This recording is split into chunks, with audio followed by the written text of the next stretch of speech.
Kuidas elu Kalamajas läheb? Olgem ausad, talvel on halb, külm, aga suvel, no nüüd enam ei tea, sest meil oli kultuurikilomeeter, see nüüd lammutati ära. Aga vanasti oli tohutult rahvast, tohutu põnev, üritused, värgid.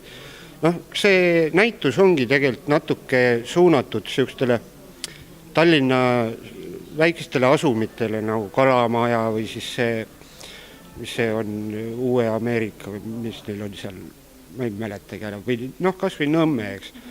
Et nende tegemistele tähelepanu natuke. Aga elekter teil seal ikka seis on? Ei, meil on kõik mugavused olemas. Seal olid nõukogude ajal ju korterid ja muide tegelikult on meil isegi gaas sees, sest Eesti ajal oli seal salapiirituse ladu ja nemad panid sinna gaasikütte sisse.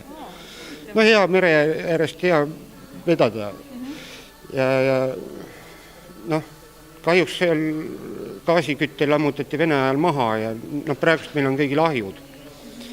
Aga soe vesi ja kõik on olemas.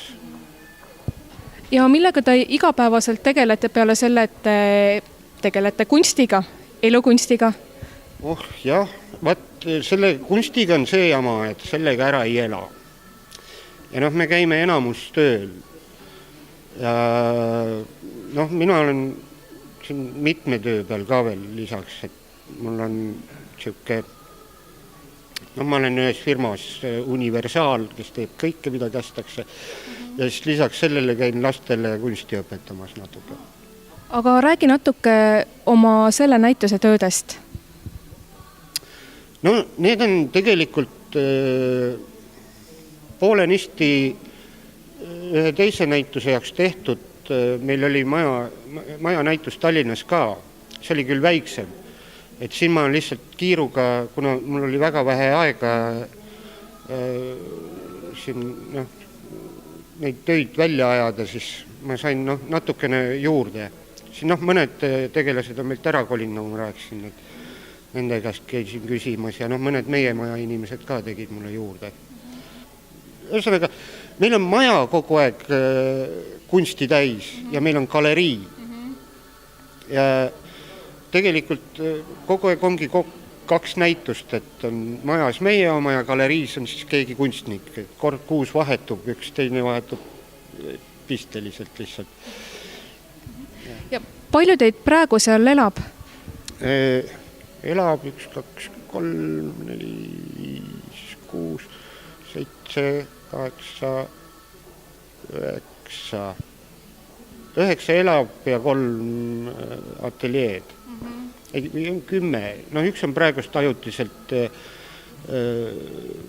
vahetusüliõpilasena Leedus. Nii et 10 inimest ja 3 kassi. Jah. Kusjuures meil on 3 väljamaalast isegi. 2 ameeriklast ja 1 kanadakas.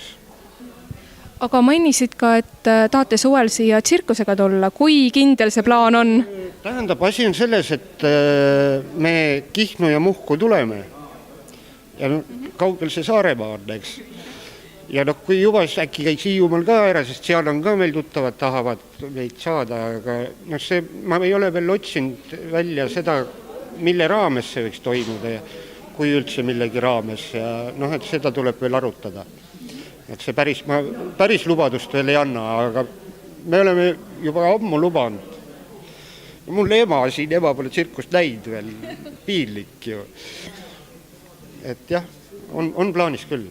Ma loodan, et see suvi saab.